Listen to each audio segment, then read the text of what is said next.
prosekusyon iginiit na delaying tactics ang paghahain ng panibagong mosyon ng defense team ni dating Senador Bong Revilla kaugnay sa pagkakadawit ito sa Ghost Flood Control Project sa Pandi, Bulacan. Kampo naman ni Revilla, itinanggi ang pahayag. Ang kasama natin sa balitang yan si Rajuman Lestor Aler. RMN Live Reports!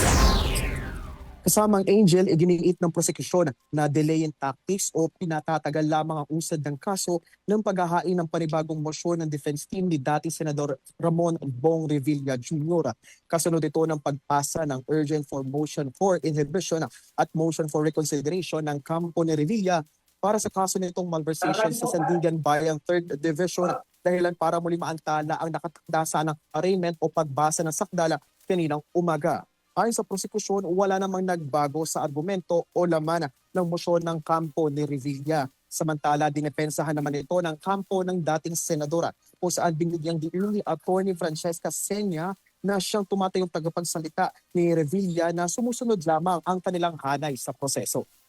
Tapos sinusundan lang namin ang tamang proseso at ginagamit lang po namin ang lahat ng maaaring magamit na proseso nang naaayon sa kanyang karapatan bilang akusado. Dagdag pa niya na hindi ani niya na bigyan ng pagkakataon ng dating senador na sagutin nito ang mga kasong isinampa laban sa kanya. Sinabi ng spokesperson na una na nitong ang kasong paglabag sa Section 3B ng RA 3019 matapos na makatanggap ng motion to include additional respondents na kalauna naman ay na-dismiss din na. Nagulat na lang na meron ng information sa korte. Tapos yung krimen pa na nakalagay sa habla sa korte, wala yun kung sa binanggit sa nauna. Ano yung lumabas? Malversation, saka violation of RA 3019 Section 3E. Ano yung sabihin nito? Hindi nabigyan si Senator Bong ng pagkakataon para sagutin itong mga krimen na to. So kung nabigyan siya ng pagkakataon, hindi natin alam kung naiba yung resulta.